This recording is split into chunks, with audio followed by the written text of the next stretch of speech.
નમસ્કાર વિદ્યાર્થી મિત્રો, છેલ્લા લેક્ચરમાં આપણે જોયેલું પ્રમેય 1.3 ની સાબિતી. આપણે સાબિત કરેલું કે વર્ગમૂળમાં 2 એ અસમમિત સંખ્યા છે, જેની માટે આપણે અનિષ્ટાપત્તિની રીત શોધી અને અનિષ્ટાપત્તિની રીતનો ઉપયોગ કરી અને આપણે સાબિત કરેલું કે વર્ગમૂળમાં 2 છે તે અસમમિત સંખ્યા છે. તો એ જ રીતે હવે આજે આપણે અન્ય સંખ્યાઓ અસમમિત છે તેની વિશે પણ સાબિતી મેળવવાની છે.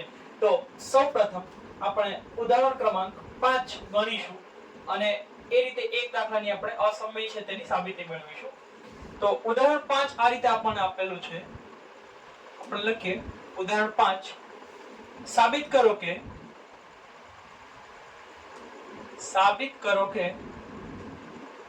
વર્ગમૂળમાં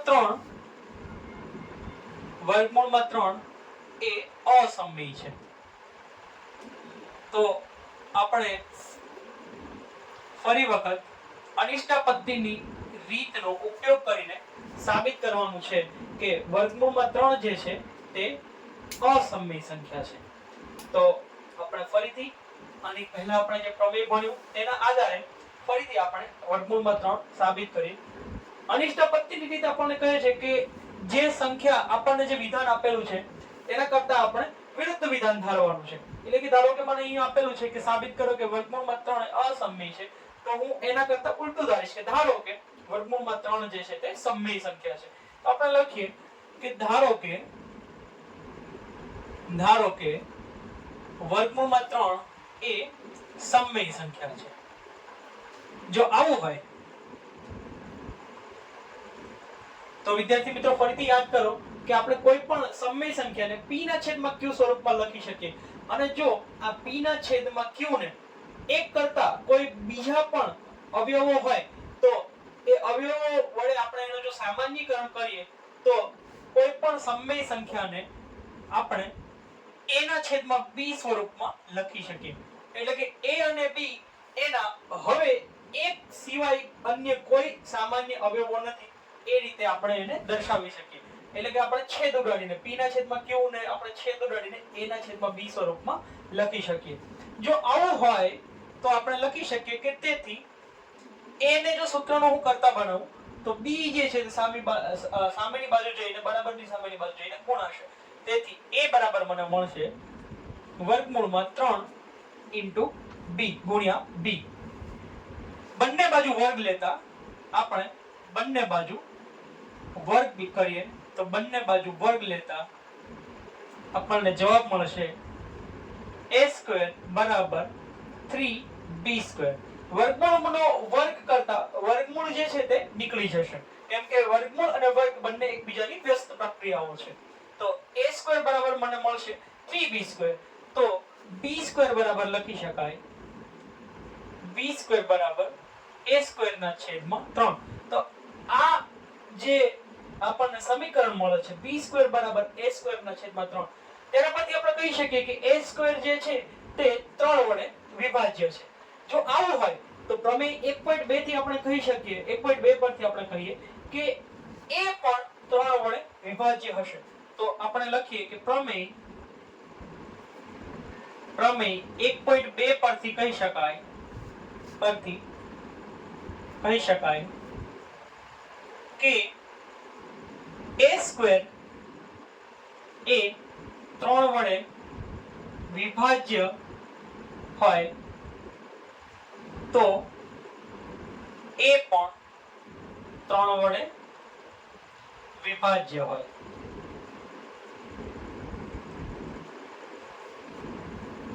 હવે જો એ 3 વડે વિભાજ્ય હોય તો આપણને કોઈ એવી સંખ્યા મળે જે કોઈ એવો પૂર્ણાંક સંખ્યા c મળે કે જેના બરાબર આપણે આ રીતે લખી શકીએ.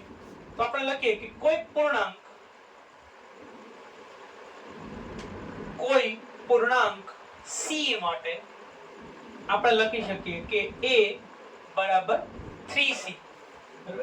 એટલે કે જો એ 3 વડે વિભાજ્ય હોય તો a ના છેદમાં 3 બરાબર પણ મને કોઈ અન્ય સંખ્યા મળવી જોઈએ. તો a ના છેદમાં 3 બરાબર મને કઈ સંખ્યા મળે છે? ધારો કે વિદ્યાર્થી મિત્રો c મળે છે, તો a બરાબર હું 3c એવું લખી શકું. હવે આને આપણે સમીકરણ નંબર 1 કહી દઈએ અને આને સમીકરણ નંબર 2 કહીએ. તો સમીકરણ 1 અને 2 પરથી આપણે સમીકરણ 2 ની કિંમત સમીકરણ 1 માં મૂકીએ તો હું લખું કે સમીકરણ 1 અને 2 પરથી મને b² બરાબર મળશે a બરાબર છે 3c તો 3c નો વર્ગ છેદમાં 3 બરાબર 9c² છેદમાં 3 બરાબર 3c². તો b² બરાબર પણ મને મળે છે 3c². તો આના પરથી ફરીથી હું કહી શકું કે તેથી કહી શકાય કે b² અને b બંને 3 વડે વિભાજ્ય છે. ફરીથી વિદ્યાર્થી મિત્રો તમે જુઓ કે b² બરાબર મને 3c² મળે છે. તેથી જો હું c² ને સૂત્રનો કરતા બનાવું તો c² બરાબર b² ના છેદમાં 3. આ જે 3 છે તે b² ના છેદમાં જતા રહે. તેથી આપણે કહી શકાય કે b² અને b બંને 3 વડે વિભાજ્ય છે. જો આવું થાય તો આપણે આની પહેલા જે ધારણા કરેલી કે a અને b એ બંને જે છે તે સામાન્યીકરણ કર્યા બાદ આપણે a ના છેદમાં b સ્વરૂપમાં વર્ગમૂળમાં 3 ને લખેલ છે. એટલે કે a ના છેદમાં b ને 1 સિવાય અન્ય કોઈ સામાન્ય અવયવ નથી એવું આપણે જે ધારણા કરેલી તે ધારણા ખોટી પડે. તેના ઉપરથી કહી શકાય કે આપણે જે ધારણા કરેલી છે કે વર્ગમૂળમાં 3 છે તે સમય સંખ્યા છે તે ખોટી છે. તો આપણે કહી શકાય જે દર્શાવે છે કે a અને b ને 1 સિવાય અન્ય સામાન્ય અવયવ છે.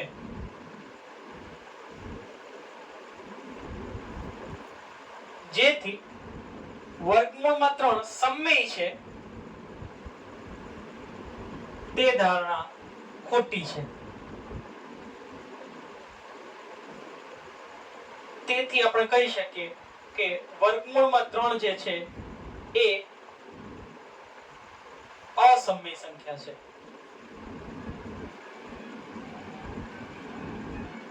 તો આ રીતે આપણે કહી શકીએ કે વર્ગમૂળમાં 3 જે છે તે અસમય સંખ્યા છે. આપણે ફરીથી વિદ્યાર્થી મિત્રો તમને યાદ દેવડાવું કે આપણે આની અંદર અનિષ્ટાપત્તિની રીત વાપરી છે જે કહે છે કે જે પણ વિધાન આપેલું છે તેનાથી આપણે વ્યસ્ત વિધાન ધારીશું અને એ વિધાન ખોટું છે એવું સાબિત કરીને આપણું જે મૂળ વિધાન છે તેને આપણે સાબિત કરીશું. તો પહેલા મેં ધાર્યું છે કે વર્ગમૂળમાં 3 ધારો કે સમય અસમય નથી પરંતુ સમય સંખ્યા છે.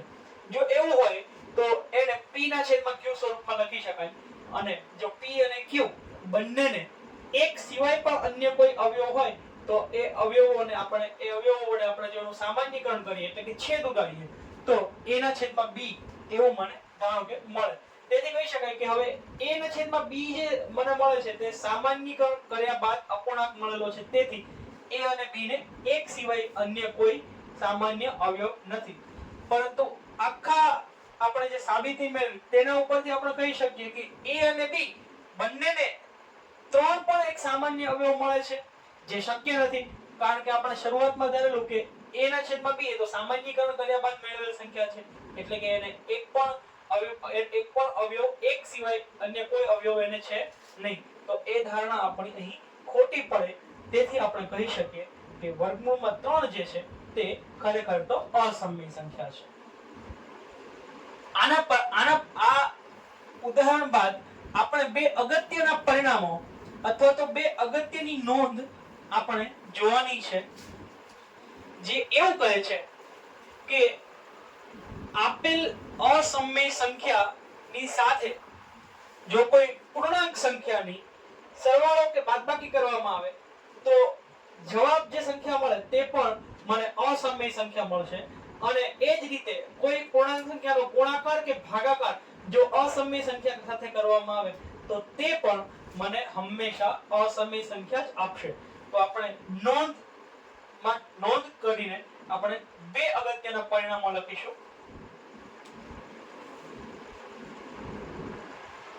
નોંધ. સૌપ્રથમ પ્રથમ નોંધ આપણે આ રીતે લખીશું.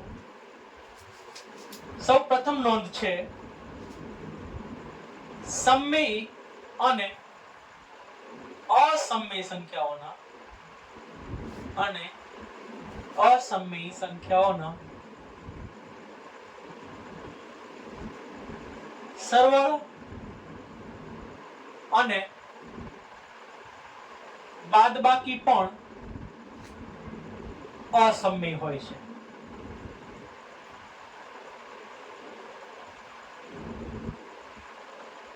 અને બીજી જે અગત્યની નોંધ છે તે આ રીતે છે કે શૂન્યેતર સમમેય સંખ્યા એટલે કે શૂન્ય સિવાયની અન્ય કોઈ પણ સમમેય સંખ્યા, શૂન્યેતર સમમેય સંખ્યા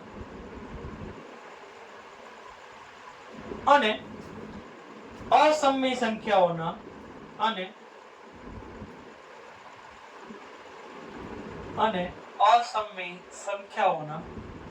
ગુણાકાર અને ભાગાકાર પણ અસમમેય હોય છે.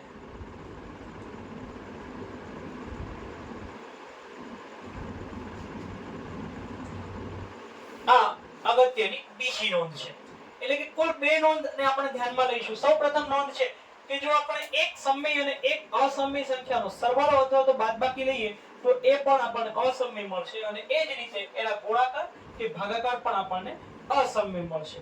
હવે આ બંને અગત્યની નોંધ પરથી આપણે ઉદાહરણ ક્રમાંક 6 પર જઈએ. તો ઉદાહરણ 6 જે આપણને કહે છે કે દર્શાવો કે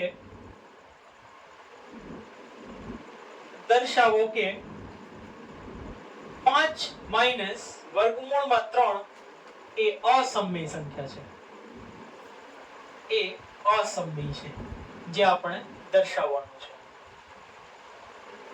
તો ફરીથી આના માટે પણ વિદ્યાર્થી મિત્રો આપણે અનિષ્ટા પદ્ધતિની રીત જ વાપરીશું. આ બંને અગત્યની નોંધ આપણે યાદ રાખીશું.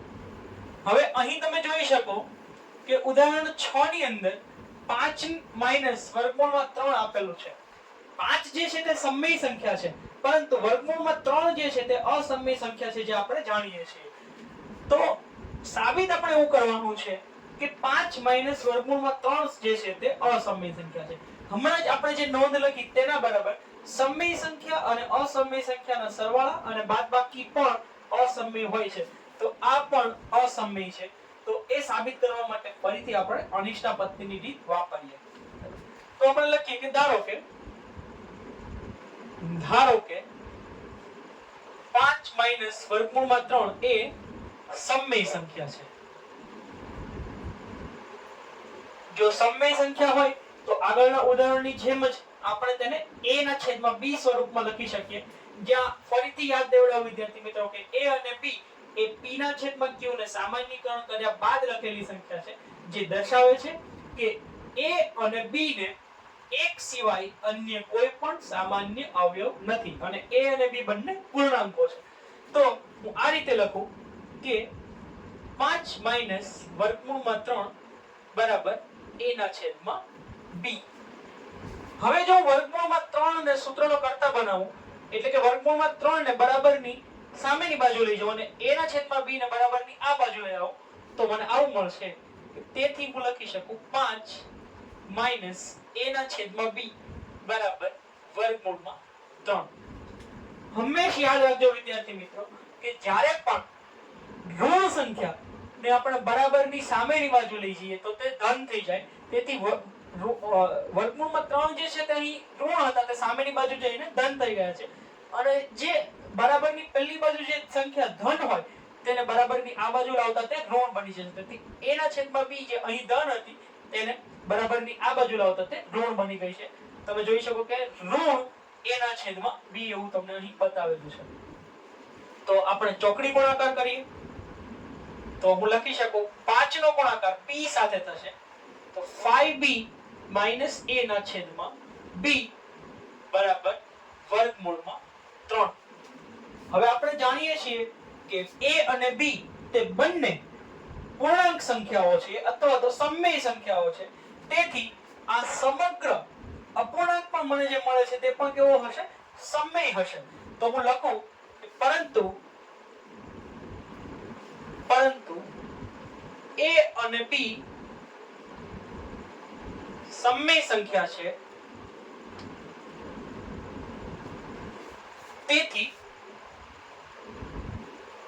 તેથી ડાબી બાજુ પણ સમમેય મળશે.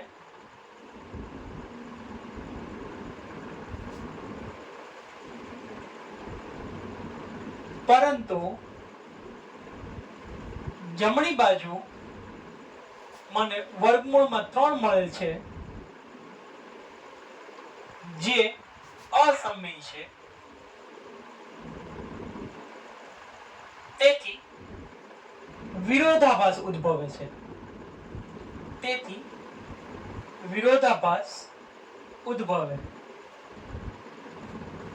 તો આપણે કહી શકીએ કે તેથી કહી શકાય કે 5 માઈનસ વર્ગમૂળમાં 3 એ અસમમેય સંખ્યા છે.